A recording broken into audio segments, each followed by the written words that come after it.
Bonjour. Dans cette 7e séance, on va commencer le chapitre 4 qui porte sur l'oligopole. Plan des chapitres, on va voir dans une première section les caractéristiques des modèles de l'oligopole. Dans une deuxième section, on va traiter l'équilibre sur le marché de l'oligopole. Et en troisième section, on va revenir sur les avantages et les inconvénients de l'oligopole.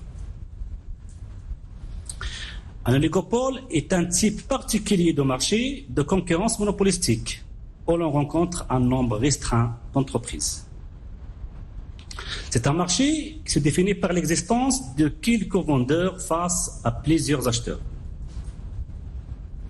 Chaque vendeur va influencer le prix et donc c'est un faiseur de prix. La demande est donc penchée ou inclinée. Ce régime se caractérise par plusieurs variantes. On distingue deux principaux types d'oligopole.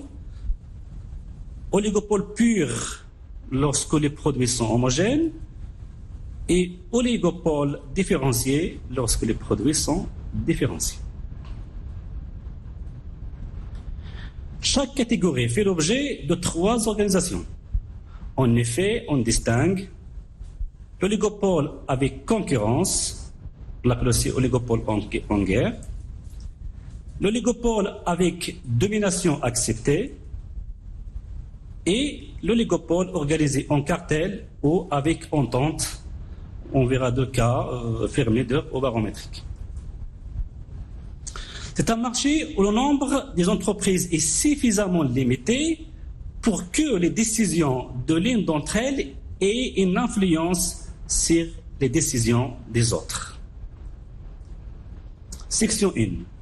Les caractéristiques des modèles de l'oligopole. L'oligopole se distingue par plusieurs caractéristiques qui le différencient des autres structures de marché. La première caractéristique, on a une concurrence personnalisée. On a aussi l'existence des barrières à l'entrée. Et surtout, on a une incertitude sur le niveau des profits. Premier point, une concurrence personnalisée. L'existence d'une interdépendance directe entre les entreprises représente la différence fondamentale de l'oligopole par rapport au marché de CPP et de concurrence monopolistique. Si le bien est homogène, la politique des prix peut conduire à la disparition de quelques concurrents. Et si la guerre continue, on peut tout simplement aboutir à l'élimination de tous les concurrents, donc à une situation de monopole. Si le bien est différencié, les écarts de prix ne se traduisent pas nécessairement par un transfert de la clientèle vers le produit le moins cher. Chaque producteur identifie ses concurrents et adopte une stratégie compte tenu de leurs éventuelles décisions, d'où une double interdépendance. Une interdépendance conjoncturelle, donc ne connaissant pas les réactions qu'il peut susciter chez ses concurrents, l'entreprise doit les anticiper avant d'agir. Deuxième interdépendance, dite conjoncturelle, l'entreprise doit aussi réagir aux actions engagées par un ou plusieurs de ses rivaux. Ainsi, l'entreprise est confrontée aux décisions de ses rivales qui sont connues. C'est pour cela qu'on parle d'une concurrence personnalisée. Deuxième point, les barrières à l'entrée. Comme vous le savez, les barrières à l'entrée sont des obstacles qui empêchent les nouveaux entrants d'arriver sur le marché, quelle que soit leur nature. Donc, un premier type d'obstacle ou de barrière à l'entrée, c'est la réglementation, ou ce qu'on dit les décisions de l'État. Exemple, conditions d'adjudication des marchés publics. Lorsque, par exemple, l'État donne la priorité à certaines entreprises, donc, empêche les autres d'avoir le marché. Barrières douanières non tarifaires pour protéger le marché intérieur et le réserver à quelques entreprises. Deuxième type de barrière à l'entrée, les barrières stratégiques. On peut citer les ententes entre les entreprises en place, les politiques de prix, donc une baisse de provisoire de prix pour empêcher l'arrivée de nos entrants, différenciation, etc. Troisième type de barrière, c'est les barrières naturelles, et on parle ici principalement des économies d'échelle. Autrement dit, taille minimale pour pénétrer sur un marché et obtenir des coûts unitaires comparables à ceux des entreprises déjà installées. Ces économies d'échelle, on peut les obtenir grâce à l'existence d'un savoir-faire des entreprises déjà présentes sur le marché, grâce à l'existence d'une intégration verticale mise en place par les entreprises, leur permettant de bénéficier de tarifs préférentiels auprès des fournisseurs, ou tout simplement de l'existence d'un réseau de distribution efficace, service après-vente par exemple efficace. Ces barrières à l'entrée empêchent donc l'atomicité de l'offre. Troisième point, incertitude sur le niveau des profits. Sur le marché de l'oligopole, le profit d'une entreprise dépend des réactions des autres entreprises. Chaque vendeur peut fixer la quantité qu'il offrira, mais le prix de vente, quant à lui, il dépendra de la réaction des autres entreprises. Autrement dit, le niveau des profits dépend des stratégies adoptées par les concurrents. Ainsi, on aura un profit faible s'il y a concurrence entre les entreprises, à condition que cette concurrence-là n'aboutit pas à l'élimination de tous les concurrents, donc à la situation de monopole. Sinon, s'il y a entente entre les entreprises en place, on aura un profit très élevé. Section 2. L'équilibre sur le marché de l'oligopole. Selon les attitudes adoptées, concurrence ou entente, on a diverses situations possibles que l'analyse économique s'efforce de prendre en compte. Pour simplifier, on analysera que la situation dans laquelle on ne rencontre que deux vendeurs, autrement dit, un duopole. Duopole fait référence à la situation dans laquelle deux vendeurs offrent un bien homogène à un grand nombre d'acheteurs. Les différentes stratégies possibles peuvent être classées selon le degré de coopération entre les entreprises. Donc, on a les stratégies aux solutions dites non coopératives et les stratégies aux solutions dites coopératives. On parle alors d'oligopole coordonné. Premier point, les solutions dites non coopératives. Dans ce premier point, on va traiter la situation suivante. Le cas où les décisions peuvent être prises séparément, on parle alors de l'équilibre de Cournot. Le cas dit des arrangements tacites, partant des principes que l'une des entreprises est dominante sur le marché, on parle de l'équilibre à la Stackelberg. Ces deux équilibres-là, ils prennent comme variable de décision la quantité. Troisième situation, c'est le cas où la recherche de l'équilibre est envisagée par des décisions portant sur les prix. On parle alors de l'équilibre de Bertrand. Premier point, l'équilibre de Cournot. Au XIXe siècle, le français Cournot analyse une situation de l'oligopole, ici on parlera de duopole, selon laquelle chacune des deux entreprises refuse de dominer l'autre et adopte donc une attitude de satellite, considérant la position de l'autre comme une donnée. On parle alors de duopole symétrique ou de double satellitisme. L'hypothèse posée est forte, bien que le marché soit à partager à deux, chaque entreprise va estimer la production d'entreprises rivales comme une donnée et que les décisions des concurrents ne seront pas affectées par sa décision. Le modèle de duopole de Cournot repose sur 4 hypothèses. Le produit vendu est identique. Le prix des produits est fonction de la quantité globale, vendue bien sûr par les deux entreprises. Donc P est une fonction de quantité globale, donc il est fonction de la quantité 1 plus la quantité 2. La variable stratégique dans son modèle est la quantité vendue et produite, bien sûr. Chaque entreprise cherche à maximiser son profit total. Dans le modèle de Cournot, chacune des deux entreprises définit son comportement en anticipant les actions des concurrents. Il s'agit donc d'un jeu simultané. On dira alors que l'équilibre est réalisé si les anticipations faites par les deux entreprises sont conformes à la réalité. Le problème de maximisation des profits d'entreprise 1 se présentera comme suit. Donc, on maximise le profit qui égale, bien sûr, le prix fois la quantité moins le coût total. Donc, l'entreprise 1, le profit 1 égale quantité 1 fois le prix. Le prix qui est fonction de la quantité globale, donc de quantité 1 plus quantité 2, bien sûr, moins le coût total de l'entreprise 1.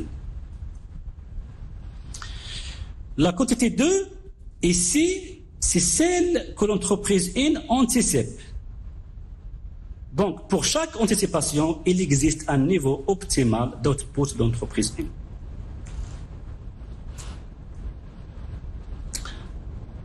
On a dit l'entreprise 1 maximise son profit en supposant quantité 2, donc l'entreprise 2, comme fixe, comme constante.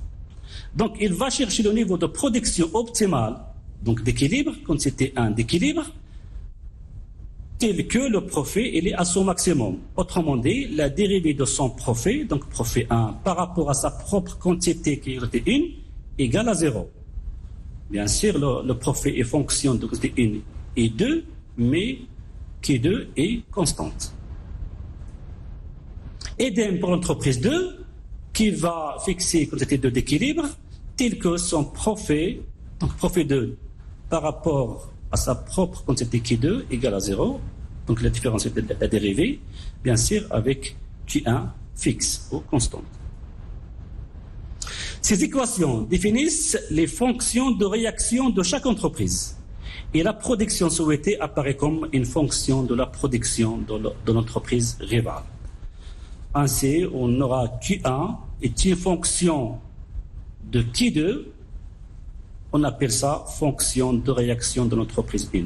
Et quantité de fonction de Q1, c'est la fonction de réaction de l'entreprise 2. Mathématiquement, l'équilibre résulte de la solution d'un système à deux équations, donc les dérivés de chaque profit par rapport à la quantité de chaque entreprise, égale à 0, et à deux variables qui sont Q1 et Q2. On procède ainsi. À partir de l'équation donc de la dérivée des profits 1 par rapport à c'était 1, on va trouver la fonction de réaction de l'entreprise 1. Autrement dit, Q1 en fonction de Q2. Et à partir de l'équation de maximisation de profit 2, donc la dérivée des profits 2, on va trouver la fonction de réaction de l'entreprise 2, donc Q2 en fonction de Q1. Donc, pour trouver la valeur de Q1, donc c'était que l'entreprise 1 va produire, on va remplacer Q2 par sa fonction dans, tout simplement, la fonction de dérivée des profits de l'entreprise 1. Ou dans la fonction de réaction de l'entreprise 1 qui est écrit Q1 et une fonction de Q2. Et pour trouver Q2, on procède de la même manière, seulement ici, on remplace Q1 par sa fonction dans la fonction de la dérivée des profits 2 ou dans la fonction de la réaction de l'entreprise 2, autrement dit Q2, fonction de Q1. Graphiquement, l'équilibre des marchés correspond à l'intersection entre les courbes des fonctions de réaction qui sont Q1 en fonction de Q2 et Q2 fonction de Q1.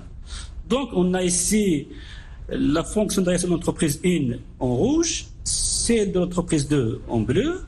Donc, le point d'intersection c'est E. Donc c'est ce point-là qui va nous donner le niveau de Q1 d'équilibre et Q2 d'équilibre. L'équilibre obtenu est non coopératif. L'entreprise 1 anticipe Q2 d'équilibre et décide de produire Q1.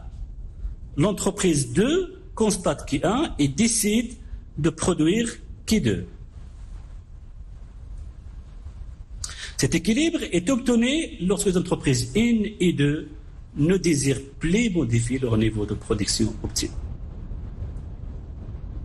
En effet, cet équilibre stable de Cournot n'est réalisé qu'après ajustements successifs et le point d'équilibre n'est que l'aboutissement d'un processus dynamique exprimant les modifications successives des niveaux de production de chaque entreprise.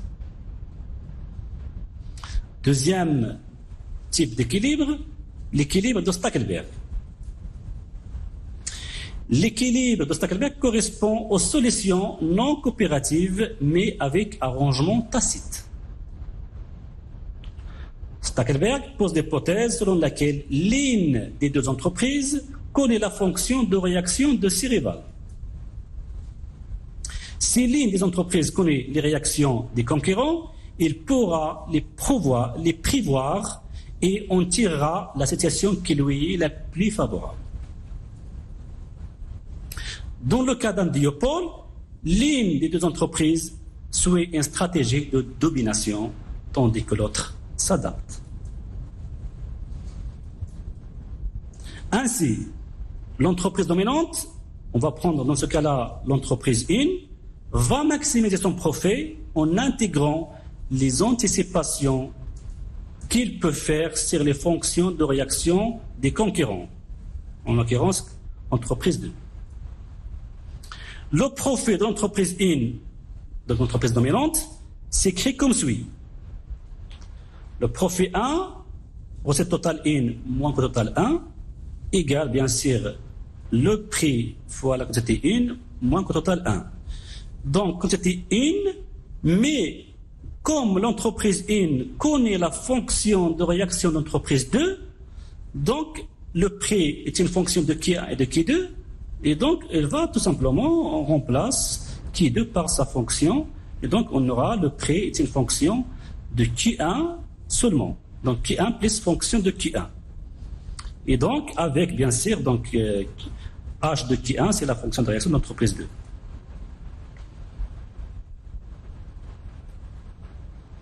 L'entreprise 1 va fixer sa quantité telle que, compte tenu des réactions de l'entreprise 2, l'offre globale et le prix s'établissent à un niveau maximisant son profit. L'entreprise dominante maximise son profit par rapport à une seule variable qui est sa propre quantité.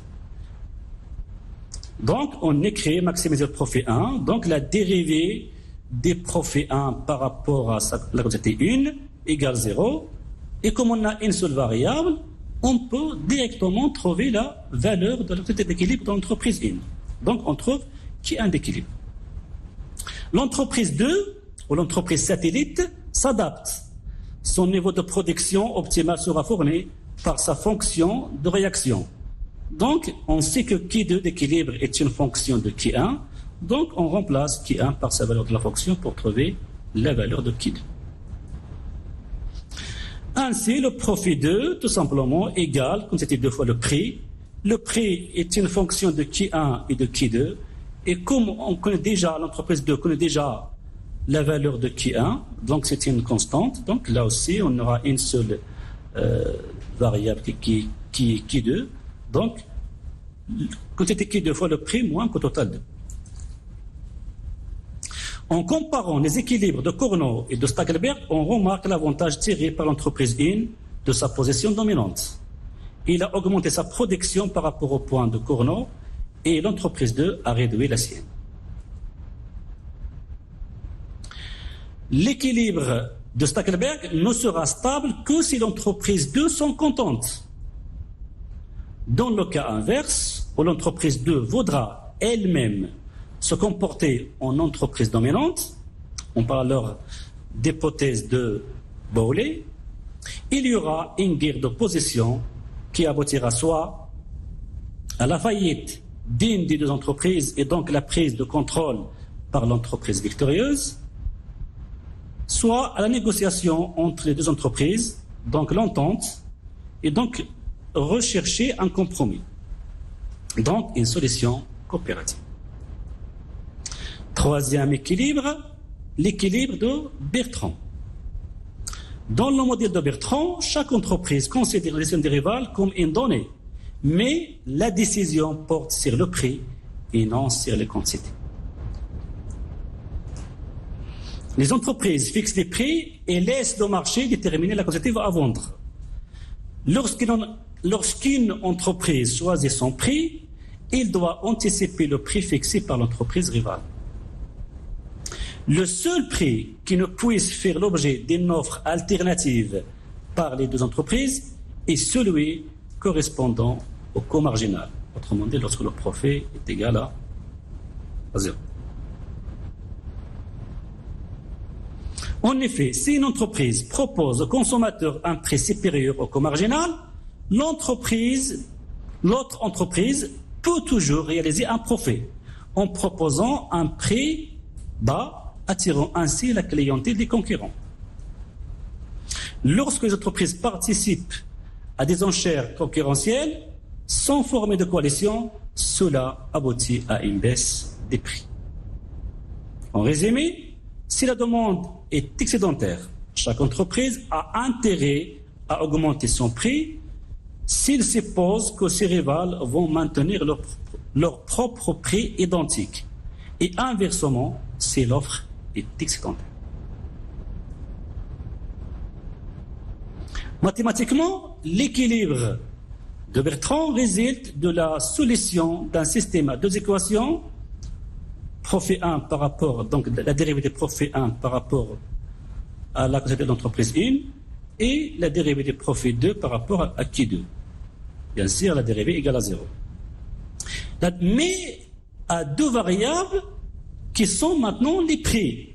Donc, c'est quasiment la même procédure que l'équilibre de Cournot, seulement ici, les variables, ce n'est plus les quantités, mais c'est les prix, donc P1 et P2.